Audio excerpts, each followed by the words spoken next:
Hello and welcome back. My name is Dr. Christopher Gennari, and this is Great Big History Podcast. We continue our History 102 lessons with the Reformation, the Counter-Reformation. Who knows God? God knows who. The Reformation goes from 1517 to 1648, but the questions of the Reformation will go on beyond 1648. The question over who controls knowledge doesn't really end until, well, there's still debates about who controls knowledge. But the question of the Reformation is it the church, the traditional institution that controls knowledge? The church controlled knowledge based on the Bible and classical Greek-Roman interpretations. And it had a theocentric universe. God was the center of the universe. It's kind of Shakespeare's. All the world is a stage, and we are merely players. Well, whose stage? Who built the stage? Who owns the theater? That's God. So the church is the traditional, for the last 1,000 years, the traditional institution of knowledge. It was the best educated and most important institution in the lives of people in terms of how do you understand the universe. The Reformation will challenge that with the individual, that you, little you, the nothing, nobody you, is in charge of knowledge, that you are important, and this is completely new. Where is this knowledge going to be based? Who knows? We don't know. It can't be the Bible. That's the church. It can't be classical. That's the church. So it has to be new. Now, can it be new interpretations of the Bible and classical knowledge? Maybe. Probably. But it's also going to need something different too. And that will be our next lecture. Science. But the world the Reformation sees, because it values the individual, is humanism. The idea that people are the most important actors in the universe, not God. And we're going to see this emphasized over and over and over again, that you determine your value in the universe, not God. You are the actor in your life. You are the superhero of your life. Your life is all about you. You are not an actor on God's stage. This conflict will tear Europe apart. It will fuel 150 years of warfare. It will kill somewhere around 50 million people by 1648 and maybe 200 million people by 1945. It will end the Roman imperial ideal of a united Europe. That's dead until basically the EU post-1990 kind of starts incorporating Eastern European states into it and forming this new economic union and less of a political union, though that's always up for debate. The Reformation will also help create the modern independent nation state with its own government, its own laws, its own culture. Well, why? Because Martin Luther was a German monk in the early 1500s who didn't really like being a monk. He was convinced he was going to hell. And he didn't really like how the Italian-led Catholic Church ran things. He was a German.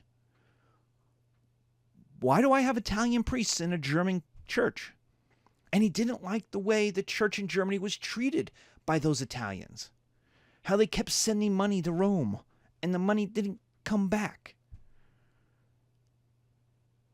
How Italian bishops and cardinals kept getting the best jobs.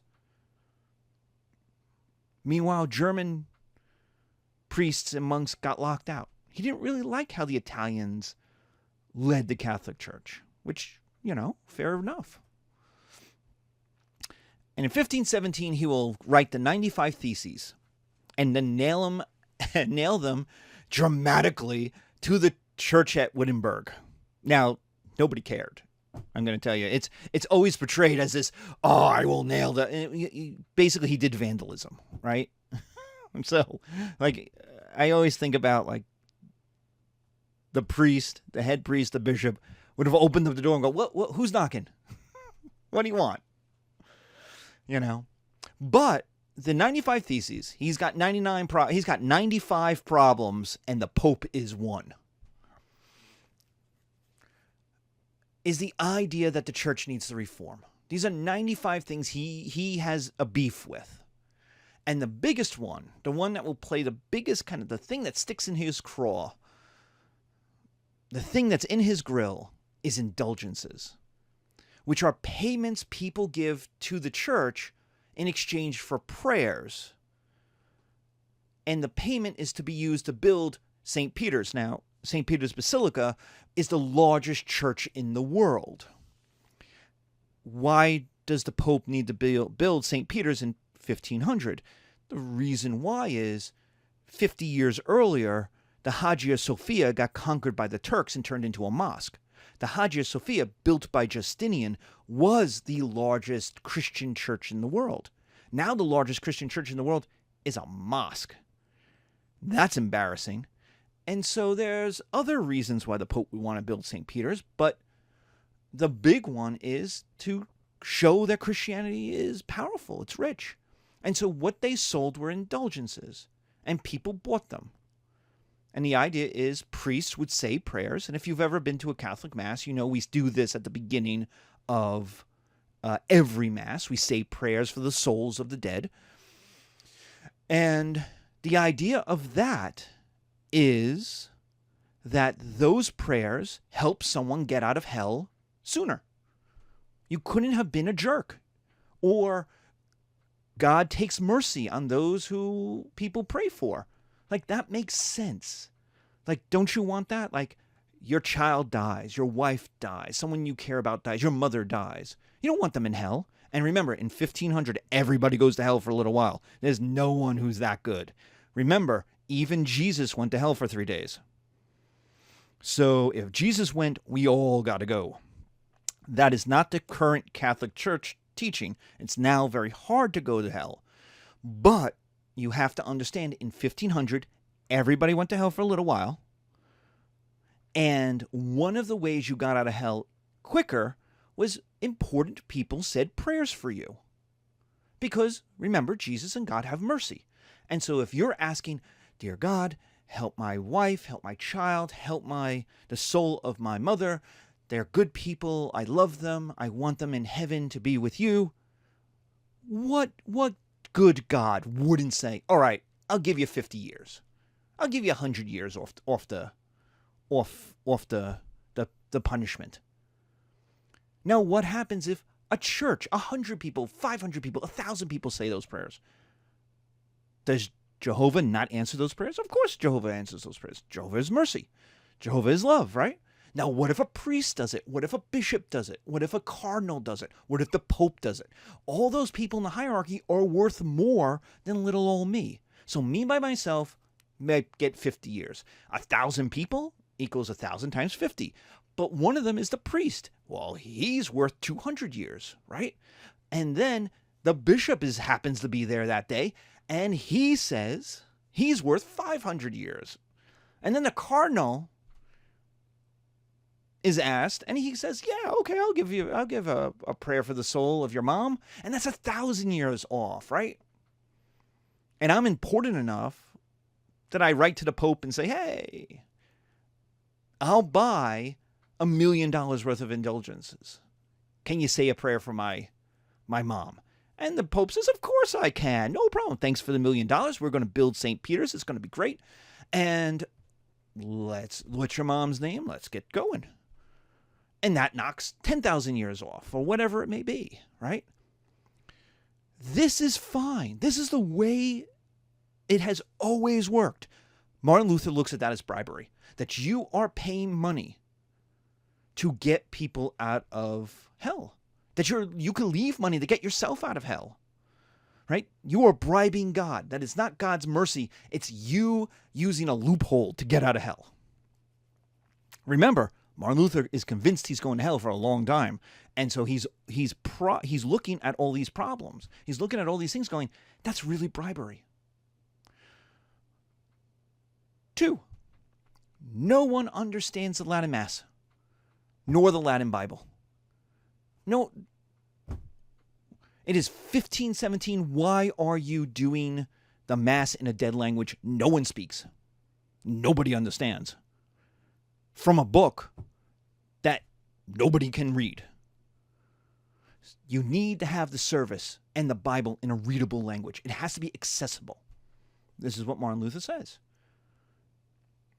Now, the Catholic Church response to this is not right now, but the Catholic Church response is to not make the Bible in English or in any local language until the 1960s. So the Catholic Church is going to be slow on this one. But their response is, it's complicated. The Bible is a giant, complicated bunch of books. And if we just hand it willy-nilly to just ordinary people, chaos will ensue. Like, the Bible literally contradicts itself. It makes laws and then later on says the opposite. There are 4 Gospels that don't agree on almost anything.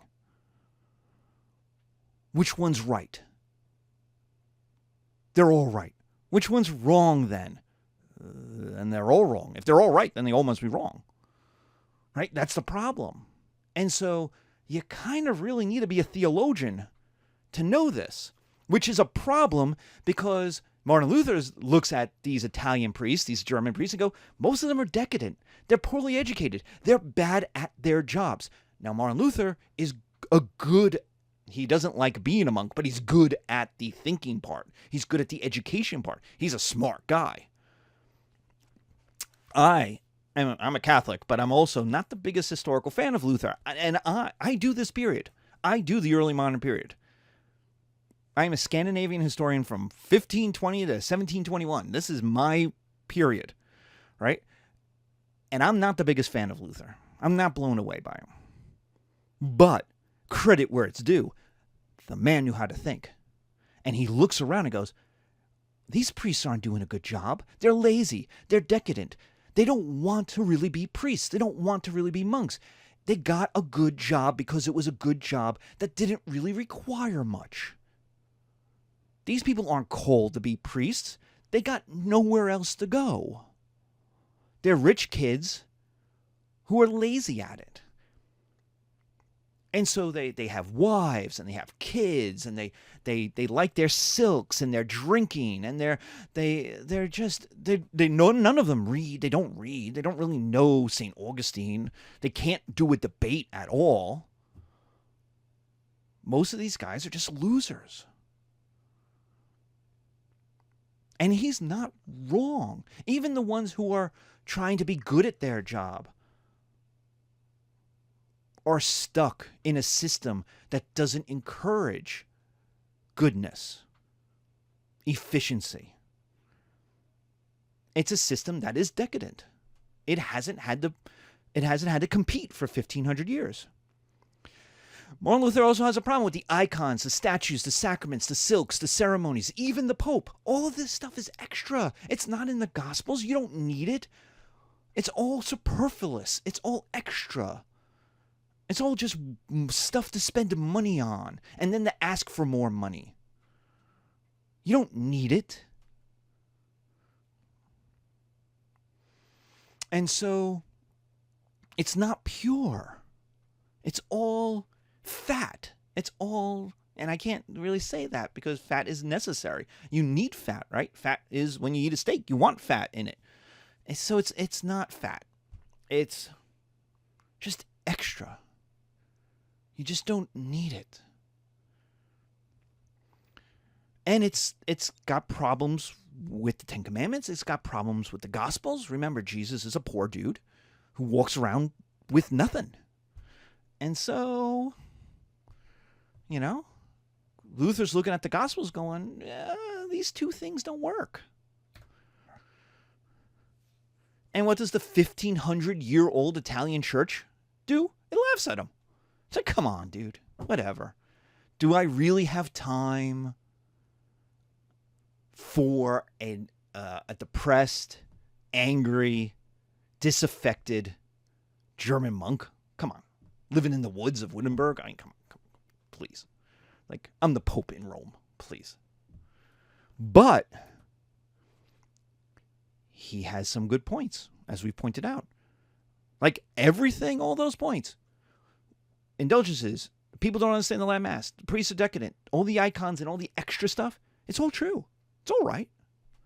You know, the extra stuff, the icons, the sacraments, the statues, the silks, are all for like the people to feel better about it. But he's right that they're not in the Gospels. He's right that they're extra.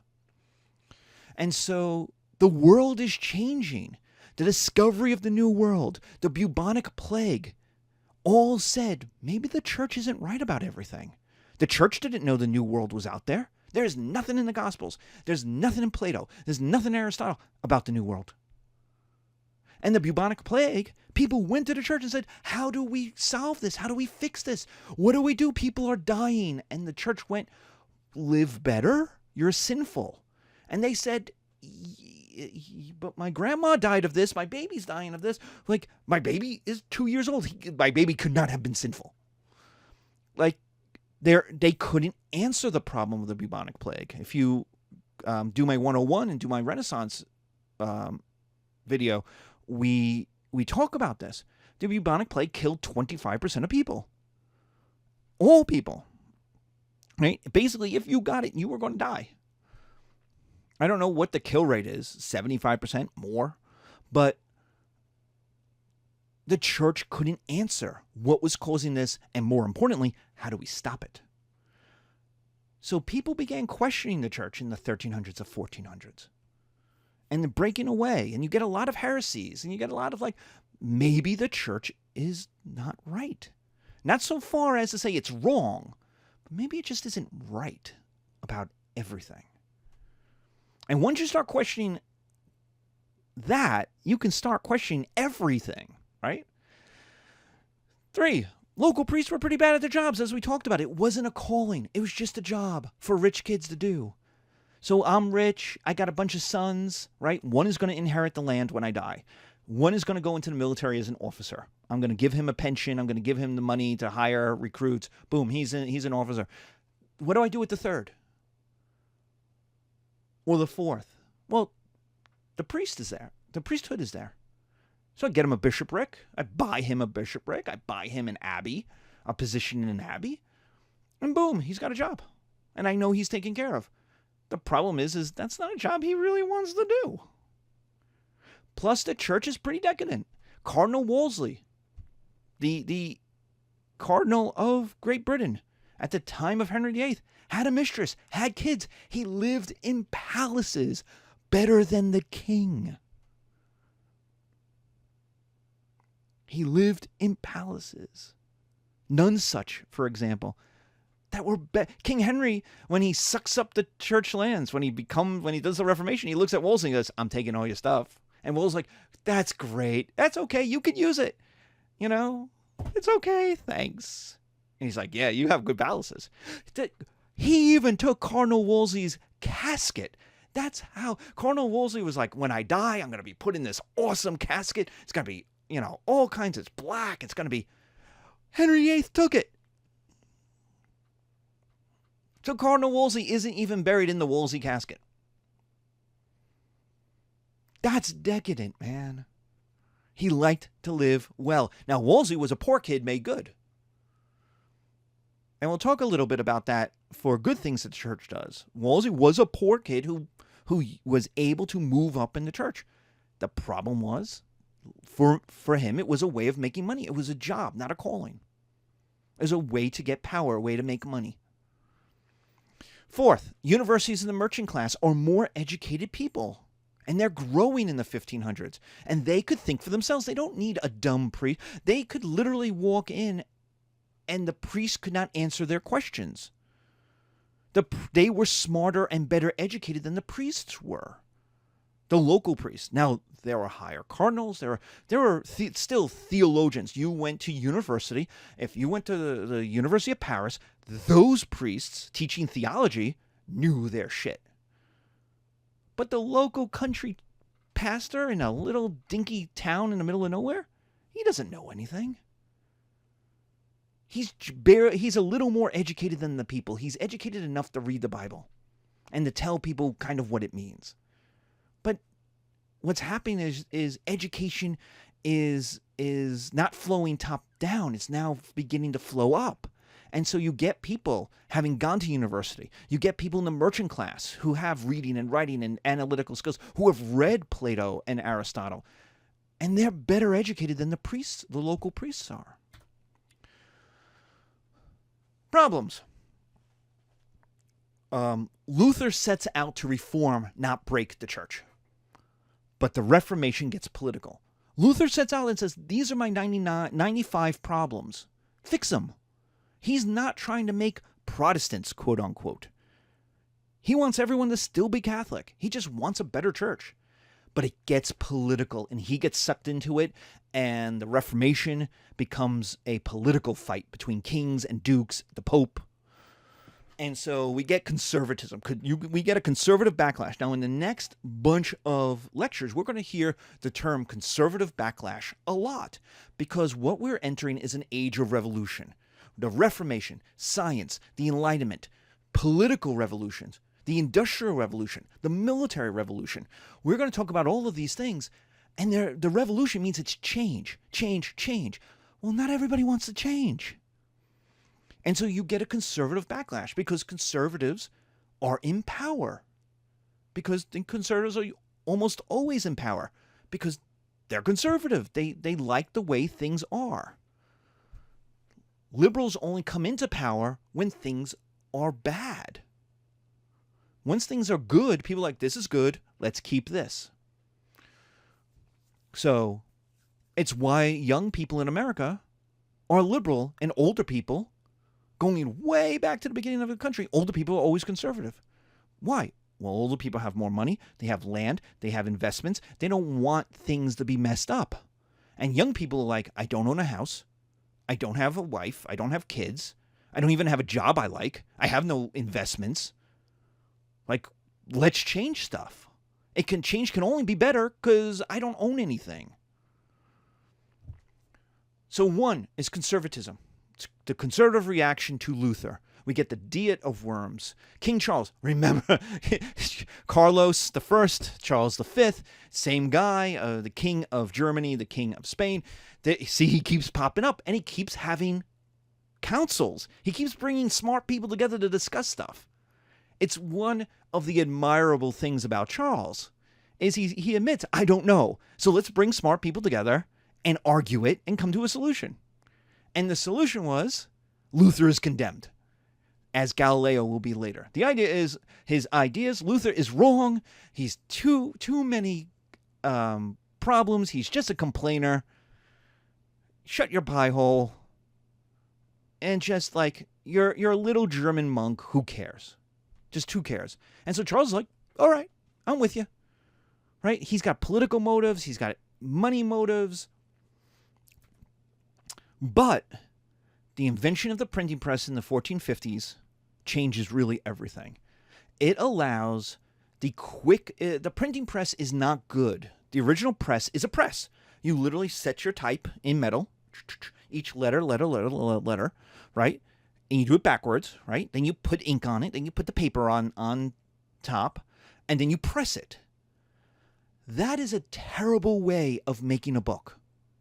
The printing press, while we all talk about the Gutenberg Bible, the first major thing printed, the printing press is really good at being a copy machine. It's really good that once you've made the page, you do it over and over and over and over and over again. In fact, the church will use it for forms, for the indulgences. You go, oh, here's your indulgence form. Print, print, print. I need 99 copies. Print, print, print. The problem is, with the printing press, when you have to change for every page, that slows everything down. It's still faster than copying it by hand, but it's much better as a copy machine. Now, Luther is the master of this. Luther was able to simplify what are incredibly complex ideas. Like, what is the nature of the Eucharist? What about the divinity of Jesus? Like, where do souls go when you die? Like, what is the role of an indulgence? Like, what is motivation versus outcome in terms of a good work? Like, he is able to simplify hugely complex theological ideas for people, which made them popular. Because if you could read, you could get one of these pages for a penny, for something you could afford, cheap, and read it. And if you couldn't read, somebody could read it to you. But it was quick, it was fast, it was small. You didn't have to get a 600-page, you didn't have to get Thomas Aquinas' Summa Theologica. Luther was able to do it in a pamphlet. Boom. He is the master of the quick advertisement. And so liberalism's ideas, and Luther is a liberal because he wants change, liberalism's ideas spread faster than the conservative church could deal with. In fact, one of the big problems is people start reading Luther and then they go to their local priests. Remember, the local priests aren't that well educated. And they go, look, I don't know what I'm reading, but Luther says this. What does it mean? And what are you talking about? Do you agree with it or are you against it? Like, people challenge their priests, their local priests. And the priest's like, I don't know. This is, I just wanted to have some dinner. Have a girlfriend on the side. I don't really want any of this. And people be like, but because people also didn't understand either what Luther's necessarily, the complexity that Luther's talking about, but they know it's a problem. And so they go with it. So Luther's ideas become very popular, especially in places where people are literate, where people could understand Luther's ideas. 3, kings and powerful dukes didn't like the church control of non-taxable land, and Luther gave them the justification to confiscate that land and get rich. Henry VIII of England, Gustav Vasa of Sweden, Christian II of Denmark, all confiscate church lands by becoming Protestant kings, and all went from being a kind of minor noble lord with a cool title to being the richest person in their kingdom. So there's a motivating factor where kings go, wait a minute, Luther says my job as a king or as a duke is to protect the souls of my people. The church is leading my people astray, according to Luther. So what do I need to do? I need to confiscate that land, create a new Protestant church, Church of England, Church of Sweden, right? And then create a new church that will save my people's souls. Nice. And I get to keep most of the land and the revenues from that land. So boom. So all of a sudden, all these northern kings start going boom, boom, boom, becoming Protestants. They go from being poor kings to wealthy kings.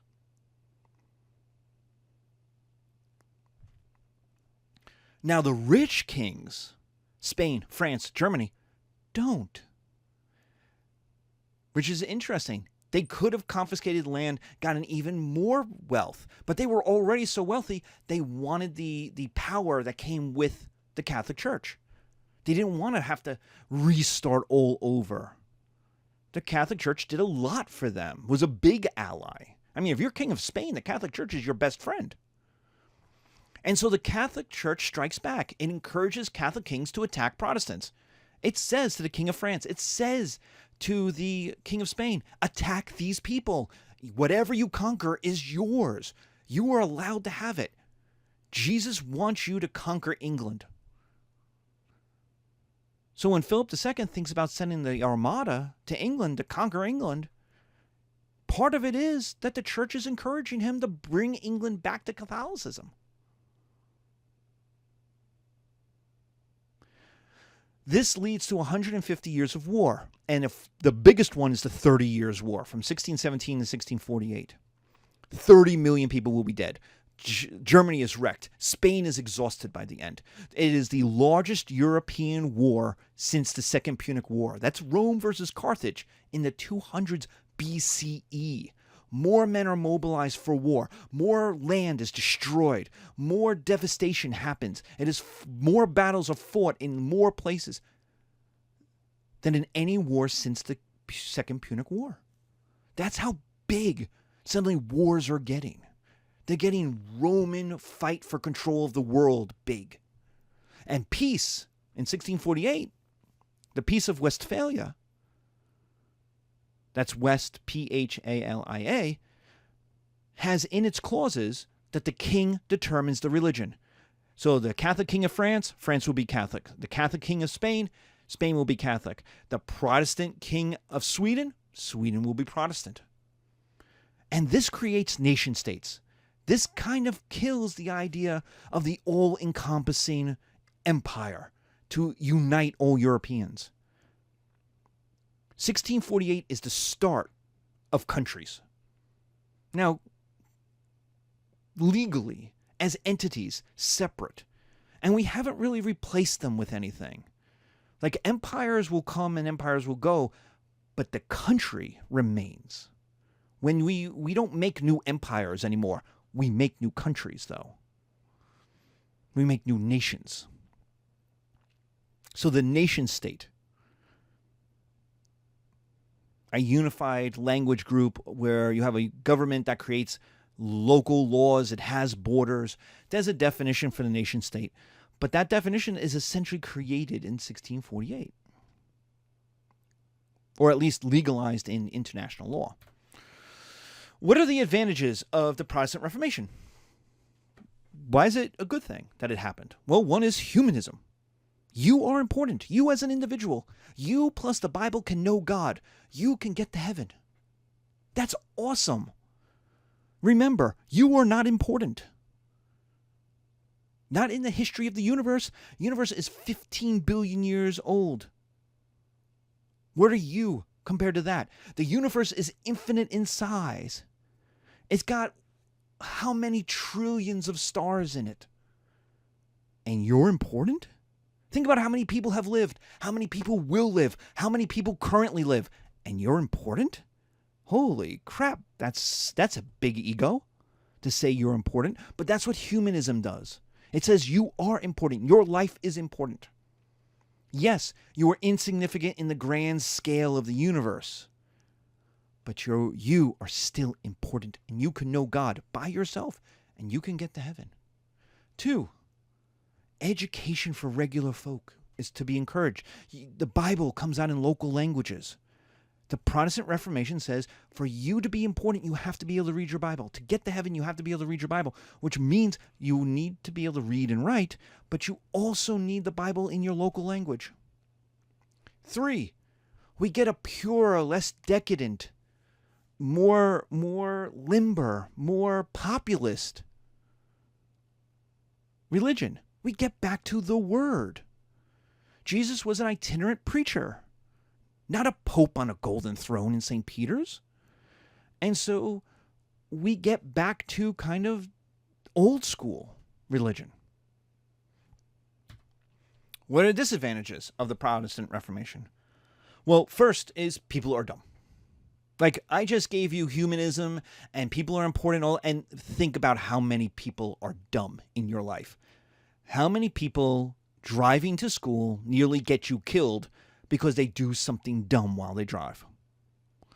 This is Plato's old complaint from the Apology, that people are dumb. Democracy can't work because people are dumb. Plus, there's 66 books of the Bible, and they're complicated. There's 2 different creation stories that don't agree right next to each other. See, Luther thought everyone would read the Bible exactly as himself. No, it turned out not to be, and Protestantism is going to break up almost immediately. And you might go, hey, Professor, yeah, you're not being very nice to people, calling them dumb. Hey, George Carlin said the same thing. Think about how stupid the average person is, then realize half of them are stupider than that. And Winston Churchill, the best argument against democracy is a 5-minute conversation with the average voter. Why would you trust people, regular, ignorant people who don't have time, who don't have the education, who didn't pay attention in school, who cheated on their tests? I'm looking at you. I know who you are. Oh, you got a 35 on test 1 and a 92 on test 2 that you took 3 days late? Sure, of course you did. But that means if you cheated, you didn't really learn any of the lessons. So all of this stuff is complicated. And people don't like complications because they have other stuff to worry about. And so Luther saying, here's the Bible to people is kind of crazy. Because people immediately said, well, this is important. And he would literally say, no, that's not that important. He's like, but it says it right here. He's like, yeah, that's not important. But. You know, and we still deal with this today, right? You know, the people who are anti-gay rights will say, oh, in Leviticus it says, and you go, well, it also says you can own slaves, you could cut the tongue out of your son, you could put your daughter into prostitution. How do you feel about that stuff? Oh, that stuff isn't important. But the one gay part is? What, like, how does that work? And that's what we're talking about. Like, when the Catholic Church owned education, it had to deal with that. It had to explain these stuff to people. At least try to reconcile the contradictions in 66 books that are written roughly 1,000 years apart.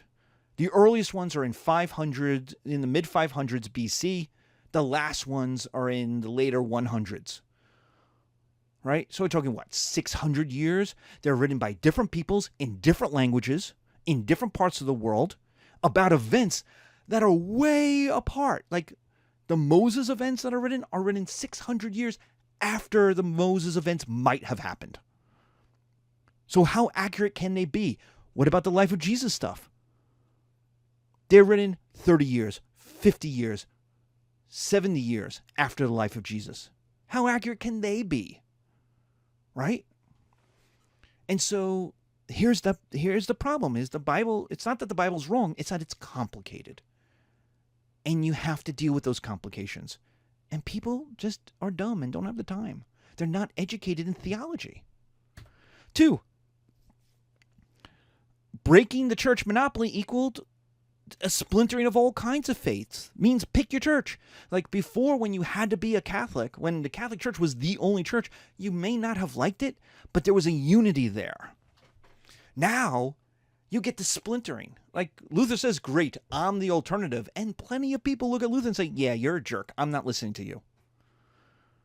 And they make their own churches. We get the Anabaptists who are like John Lennon's Imagine. Imagine there's no property. Imagine there's no possessions. Imagine there's no ownership. Like free love, man. Nobody owns. There's no marriage. You just have sex with whoever you want. Everybody raises kids together, right? And you get, who are also Protestants, the Puritan Scarlet Letter, which is you should never, ever, ever, ever, ever, ever, ever, ever, ever, ever, ever think about, much less enjoy having sex. Don't even think about it. Like, those are two different, completely different versions of the same Protestantism. One is very hippie liberal, one is extremely conservative. And the Catholic Church is kind of in the middle of this. The Catholic Church is kind of a center-right organization. There are Protestants who are way to the left, way more liberal than the Catholic Church. But there's also Protestants who are way more conservative. Much more conservative. 3, there's massive anti-Semitism. And this is Luther's fault. There's a massive anti-Semitism built in to Protestantism. That doesn't mean all Protestants have it, but Luther was anti-Semitic. There's no kind of way about it. He hated, quote, the rejected and condemned people, the Jews. And the Nazis see the Nazis. The Nazis will use what Luther says about the Jews to justify doing bad things to the Jews. Why? Why is he anti-Semitic? Well, he emphasized the word. And so Jews should convert. Here's your Bible. Here's the New Testament. Here you go. He said to Jewish scholars and rabbis and synagogues and said, I understand why you wouldn't want to be Catholic. I don't want to be Catholic. Like, you get all this stuff, and there's all this, like, signs, and there's the art, and there's all this other stuff. And here's just the Word. Here's just Jesus and the Word. And the Jews look at him, the rabbis look at him and go, but we have the Torah and the Talmud. We have words. We're cool. We don't need your words. And Luther's like, but I've got the right words. And they're like, I don't know about that. We're pretty good with our right words. And Luther's like, why won't you convert? Mother, just convert. And they're like, dude, we didn't convert with the Romans. We didn't convert with the Pilgrims. We didn't convert during the Crusades, which murdered us. Dude, we're not going to convert because you wrote a Bible. Oh, I'm sorry. Translated a Bible into German. Congratulations. Dude, what do you think we've been doing for like literally since 70 AD? What? And Luther's like, well, forget you then. And he creates a rule book, 7 things to do. And basically, it's steal Jewish books, destroy their books, destroy their temples, destroy their synagogues. It's not temples, synagogues, excuse me. Take their property, not quite murder them all, but, it's not too far. Kicking them out of the country, totally okay. So there's a massive anti-Semitism in the Protestant Reformation because it's a pure Christianity. See, the Catholic Church doesn't have to like the Jews, but it learned to live with them because they were there. And so it's like, okay, and there are pogroms and there's persecutions and there's being kicked out of various different countries, Spain and England, right? But the Protestant Reformation brings a lot of violence, a lot of systemic violence, or a new wave of it anyway. 4, urban, industrial, and capitalized culture becomes mainstream. Protestant work ethic, the idea that if you work harder, you will make money. Well, if you're poor, then you must be lazy. That emphasis on the urban, the industrial, the capitalism is anti-rural, anti-worker, anti-poor. It's unsympathetic. Why? Well, because the people who are converting are urban people who are in trades, who are in merchants, who are in capitalism. Catholicism is a poor person's religion. It has alms for the poor. As rich people are supposed to give money to poor people. It has saints' days off.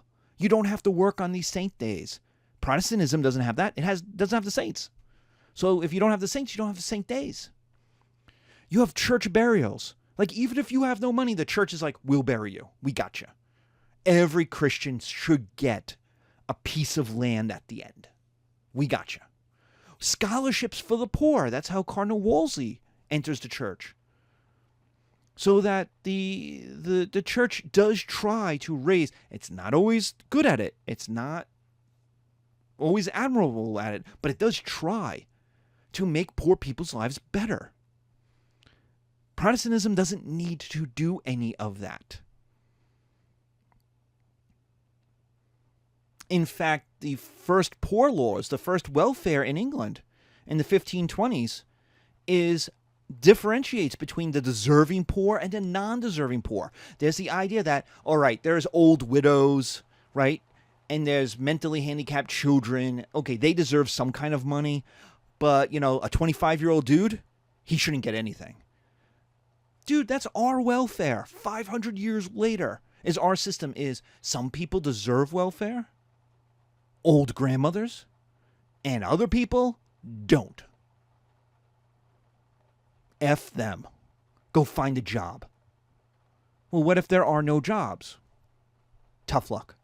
Then it's your fault. You're poor.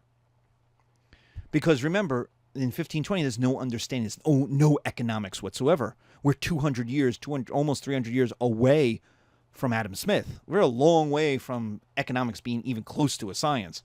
So there was no way of understanding why some people were poor, some people were unemployed. The idea was you were lazy. That's the Protestant answer to it.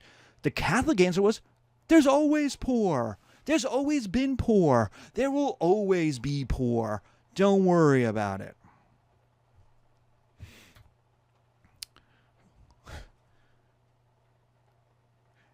The Counter-Reformation. The Church strikes back. The Holy Father. Insert Godfather theme here.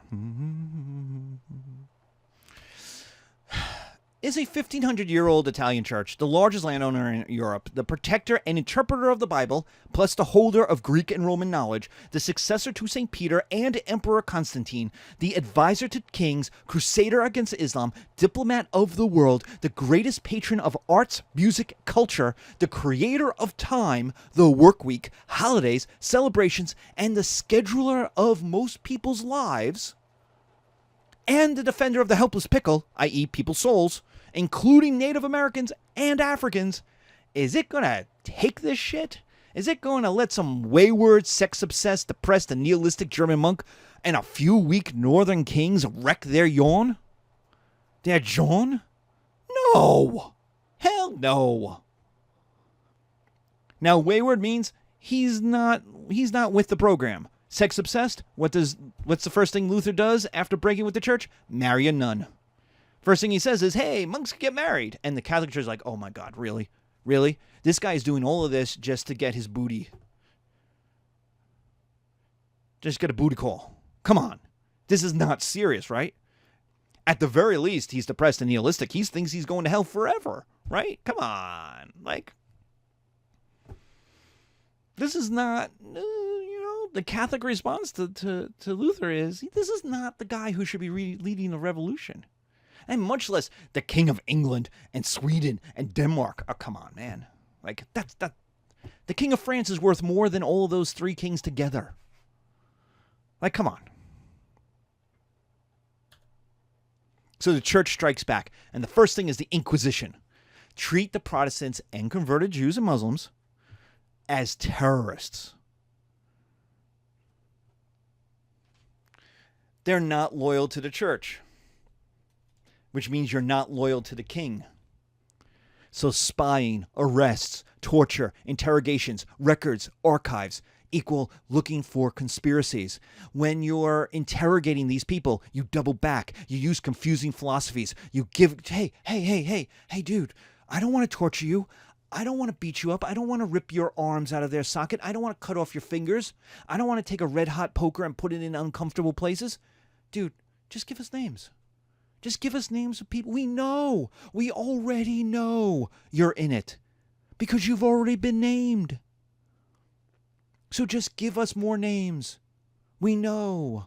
So just give us names, man, and we'll make it all stop. Look, let's be friends. I'm here. I can help you. You probably didn't even know what you were getting into. If you read, and I tried to include stuff in, and I couldn't really shrink it to a usable part. But if you read the interrogation reports from the Spanish Inquisition, it sounds a lot like Key and Peele's CIA interrogation. It sounds a lot like the interrogations of Guantanamo Bay, where you ask the same questions day after day after day, looking for inconsistencies. Hey, 3 days ago you said. Now, the person hasn't slept in those 3 days, but that's what 3 days ago you said this. Well, I haven't slept. Well, but if you were telling the truth, you don't have to remember anything. So it shouldn't matter. We can see this in Umberto Eco's Name of the Rose, which is kind of a Sherlock Holmes in the Middle Ages, but he puts in part of the Inquisition in there. And this is a section from it. He did not speak. While all were now expecting him to begin the interrogation, he kept his hands on the papers he had before him, pretending to arrange them, but absently. His gaze was really fixed upon the accused, and it was a gaze in which hypocritical indulgence, as if to say, never fear, you are in the hands of a fraternal assembly that can only want your good. Right? We're friends. It's not your fault you're here. Mixed with an icy irony, as if to say, you do not yet know what your good is, and I will shortly tell you. And merciless severity, as if to say, but in any case, I'm your judge here, and you are in my power. So you better do what I say. And the Inquisition looks a whole lot like the torture interrogations in the 2000s. Now, I have to take a moment here because this is very, very, very important. Torture does not work. Torture does not work. Repeat after me. Torture does not work. Torture will get you information. Yes. Is it the right information? Is it truthful information? Or is it the information the torturer wants to hear? If the torturer is convinced there is a conspiracy to attack the Catholic Church, to attack the King of Spain, to attack America, are they going to find it by torturing you? Yes. Because the tortured will give up any information, make anything up to stop the torture.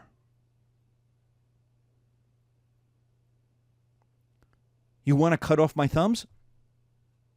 In Reservoir Dogs, Harvey Keitel says, you go to cut off someone's thumbs, they'll tell you if they wear women's underwear. Yeah, I don't want my thumbs cut off. But what if I'm not guilty? Well, then I'll just make stuff up. Do you know I'm making stuff up? No, because you're convinced I am guilty. So you want to hear me profess guilt, which means when you say, give us names, I'll just make names up. And that happens over and over and over in the interrogations. Who were you with? Who were you hanging out with? Who did you talk to? Just give me a name. Oh, I was with this person. I was with this person. I was with this person. Oh, yeah? Where did they live? Thank you. Thank you.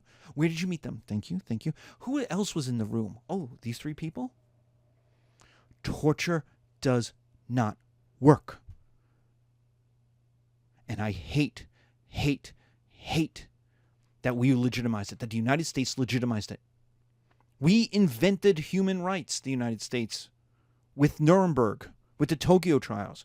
The idea that the United States would be okay with torture in the early 2000s, that 40% of Americans would be like, well, if they're Muslim, it's okay, just hurt me. Because class after class after class, I had to say, it doesn't work. The Inquisition tells us it doesn't work.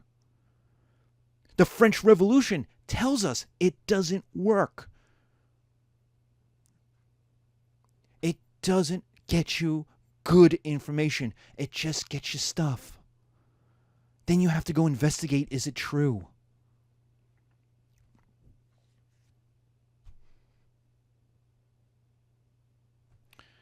Okay, moving on. 2, the Jesuits. We need to reform the priestly class. That's the idea of the Jesuits. We need to make it more professional. That Luther had a point that the local priests were badly trained, badly educated, and weren't really into it. So the Jesuits are going to be like super loyal to the Pope. They're the hardcore. They're into it. Their job is to reconvert the people by being better educated than Luther. That when people go, but Luther says, the Jesuit can explain why Luther's wrong and do it better than Luther can explain why Luther is right. That's the idea of the Jesuits. So they're hyper educated. Even today, a whole lot of Jesuits have PhDs. And not just in theology, but in like real sciences, history, poli-sci, in the secular world.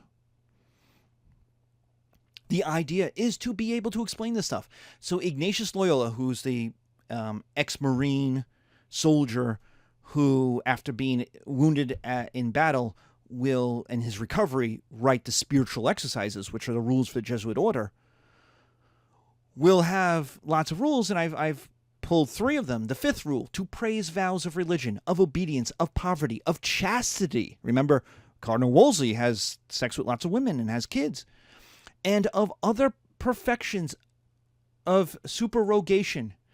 And it is to be noted that as a vow is about the things which approach to evangelical perfection, and not take other vows that lead away from evangelical perfection. The idea is to be serious, to be professional, that you take vows to become a priest, that you have to mean them, and priests have to be held to account for them.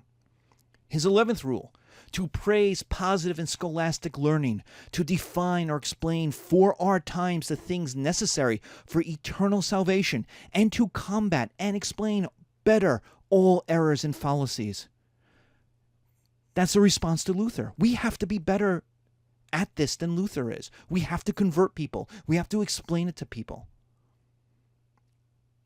And then my favorite rule, the 13th rule, to be right in everything. This is like, if you have any doubts, just remember this rule. We ought to always hold that the white which I see is black, if the hierarchical church so decides it. That's super loyal to the Pope. If the church says black is white, then it is. No matter what you think, you do not argue with the church. You do not argue with the Pope.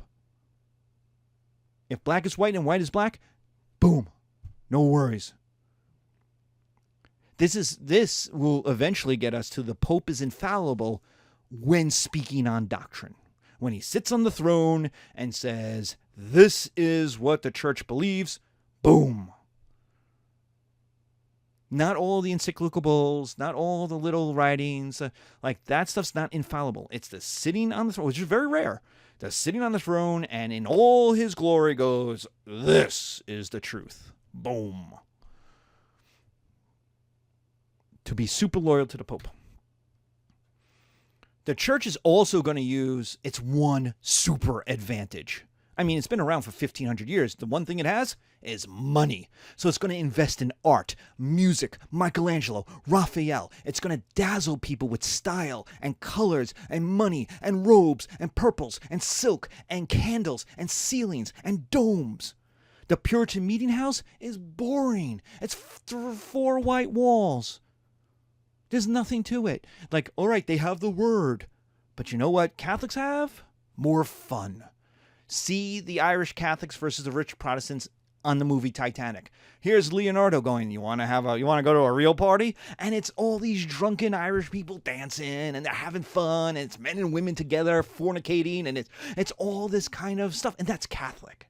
Meanwhile, the rich Protestants are up on the top deck smoking, not talking to anybody, not having any fun, having some poor people play some nice music in the corner, right? The Catholic Church has considerable soft power, goodwill. It's got respect. People will wait in 3-hour-long lines to go into the Vatican Museum. That's how awesome the Sistine Chapel is. That is how awesome the Raphaels are. St. Paul's, the biggest church in London, charges a fee for you to enter. Meanwhile, St. Peter's Basilica in Rome and St. Patrick's in New York City are open. You just walk right in. Hello! And you could see the ceilings are painted like the sky. It opens up, right? There's Aztec gold in the Jesu, in Ignatius Loyola's tomb. His church, the Church of the Jesuit Order. There's Aztec gold lining the walls. Like, it's fun. Catholicism is for poor people, and it's more fun because it allows for like Falstaff, the farting and the jokes and the fooling around and the silliness. Where Protestantism is much more, since you are responsible for getting to heaven, you are responsible for getting into heaven. So every time you F up, man, you cost yourself heaven. And finally, the Council of Trent in the 1550s. Luther might have had a few good points. That's the Council of Trent. It's Catholics getting together, Catholic theologians getting together, and now it's 30 years after Luther started. But it's the Council of Trent is like, maybe Luther had a few good points. And so it's the idea that the church has to evolve. It has to change. Conservatism, not reactionary, not reactionism. We can't go back. The church can't go back. That's the Inquisition. The Inquisition fails. The Inquisition does not end Protestantism. It murders a whole lot of people. There's some estimates like it murders 550 million people. Like, no, it doesn't do that. It murders a very small group and a few thousand, maybe a couple maybe a few tens of thousands. That's a lot of people, but it's not 50 million. It's not what the wars will kill, right? But it's the idea that the church can't go back. It must move forward. So how is it going to move forward? It's not going to be liberal, that's for sure. It's not going to throw things around willy-nilly. It's got to be conservative, but it also has to evolve. And so liberalism, professionalism, the embrace of science are all going to be part of this, but always with a conservative Catholic ethics. So evolution and a Big Bang are okay. Like, the church really doesn't argue with evolution as a process. It came up with the Big Bang. The idea that the universe started 15 billion years ago from an explosion. But how does it feel about survival of the fittest? Nah, because that's not Catholic. Where everything murders each other in order to survive? No, because there's no kindness in that. Now, to be fair to Darwin never says that about people. He says that about animals. He says animals need to eat or be eaten. And the church does not put the two together. It says, yeah, Darwin's probably right about the animals. That's fine. But humans have a soul, so we're a little different. The process that makes a human, it could be the same as the animals, but at some point God says, boop, you got a soul. And God creates the soul. Or God made the Big Bang, boom. All right, there's a Big Bang. What caused it? For the Catholic Church, it's God made it. So there's room for God in science. The priesthood had to be a calling, not just a job. If you're going to be a priest, you have to take your vows seriously. You have to, it's the acknowledgement that the priests represent the church. Even if they're in this little backwater place in the middle of nowhere, they still represent Rome. And if they're bad at their job, it makes Rome look bad. This is soft power. Soft power is not military power. It's not guns and ships and spies. It's attitudes. It's what do you think of? When you think of the Catholic Church, do you think it's a backward medieval place that's dumb, that's full of relics and idiots? Or do you think it's fun and good-natured and welcoming? That's soft power, what you think of. And so it's a reliance that priests matter. They are the leading place that people in the church interact. And so they have to be good at their jobs. And to help them, we need universities and colleges. We have to compete with the Protestant universities and colleges. Because remember, the Protestants are in these cities, in these urban hubs. They're going to absorb a lot of these colleges. They want to be innovative. They want to be liberal. Educated people are usually liberal because you have to be, because it's always new ideas. It's hard to be conservative and work in a university because at some point you have to say, yeah, no, these ideas are bad. All these ideas are bad. Well, that's not how university works. You can argue at some points, but it's always change. I change my class every 2 years. Why? When I started this class, we started with terrorism. Now we're talking about Black Lives Matter and critical race theory, right? We had to do the Depression. We had to do plagues. Like every 2 years, I have to change this class because the information is the same, but the way you interpret it, the way you analyze it, the way you explain it is different. And so Catholicism needed universities and colleges in order to explain its Catholic ethics, but also to compete in the world of ideas, to keep up with the Protestant universities. And that's where we're going to end. So this was a big topic that affects us today. And thank you for taking this journey with me. Be safe. Take care.